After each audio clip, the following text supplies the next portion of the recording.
So at Big East Ben, where would you like to go for your best bet on this episode? My best bet is going to be in Lincoln, Nebraska. The Cornhuskers hosting UCLA. You can still get this and jump on this right away before it moves above a touchdown, but you can still get this at Nebraska -6.5. Um, Look, Nebraska's a good team. Nebraska's a good team. They haven't played up to it, but you saw what their potential is versus Colorado in that game where they absolutely blew out a really good Buffaloes team that we know now. They've had a tough schedule. There's no shame in getting blown out at Indiana. They're blowing everybody out. And then they played Ohio State really hard at the shoe. So this Nebraska team is solid. UCLA is trash. 2 wins this year, one over Hawaii, one over in Piscataway and Rutgers in a meaningless 10 a.m. game. Um, I don't know why this is under a touchdown. Grab Nebraska as fast as you can. Grab Nebraska as fast as you can. 6.5 point favorites right now at home in Lincoln, where I think it becomes the biggest city in Nebraska every time there is a home game. For my best bet, I'm going to go back to where the streak was made, and it's pick one of the best games on our card that Big East Ben highlights, and one that I had circled before we even started today's podcast. South Carolina, 2.5 point underdog at home against Texas A&M.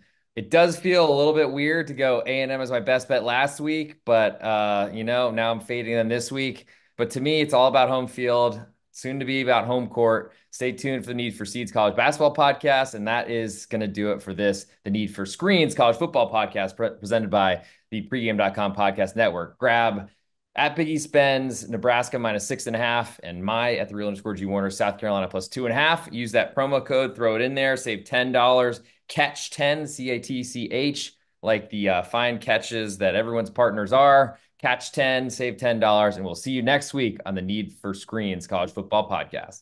One more thing, I like to apologize to everybody for the sound in last week's episode. I listened to it back, and at best, I sounded like a drunken sailor, and at worst, I sounded like a drunken sailor who had fallen out overboard and was sinking to the bottom. So I apologize. I think the sound is much better on this episode. I will be doing the broadcasting down here with my lovely background, crafted by my wife, that I think speaks to my passion of college football. So again, apologies for that disaster last week. Yeah, I don't thank you for coming clean. It's nice to know that at Big East Ben is listening to our drivel afterwards. So it's not just you that's downloading and subscribing and doing all the things across the channels.